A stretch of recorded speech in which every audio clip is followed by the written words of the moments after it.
Hello po. No.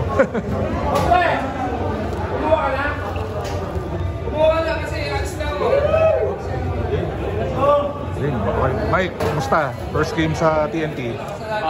Pagod po no, kahit na limited minutes kasi nga po, na-injure po and everything. So actually, 2 days ago na po yung first contact practice ko since 11 weeks.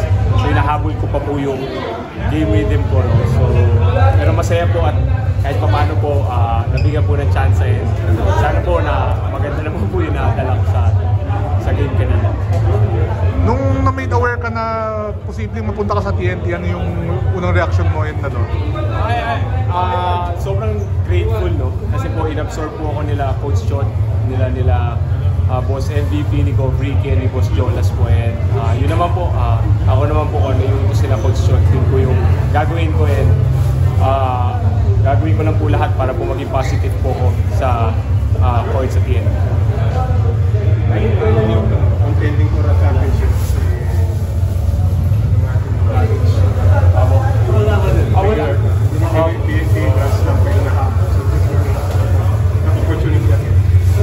wala pa po akong napapatunayan sa PBA kasi nga po wala pa naman po akong napapanalong championship and ako lang po I'm really excited to learn from these proven winners already and ako lang naman po kagaya po energy, defense, offense, lahat po kung ano po ang gustong gawin ni Coach John trabaho ko, yun lang po ang paninindigan ko. Mike, bali kailan yung laro sa Converge? Last game ko po sa Converge was before the conference, tune-up game po. Parang kasi 2 weeks before the conference started, doon po na-fracture yung finger. Na-dislocate pa po yung nabali, durog po yung buto eh.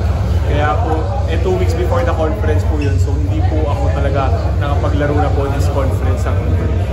Bali ano? Opo, tinas po yung daliri ko. So actually po, hoping kami na nung 4th week makaka-recover na po. Pero na-prolong pa po eh. Nung in-x-ray po, hindi pa po buo yung ito. So hindi po ako nakapag-recover agad para po sa itong conference. Kaya po, yun po.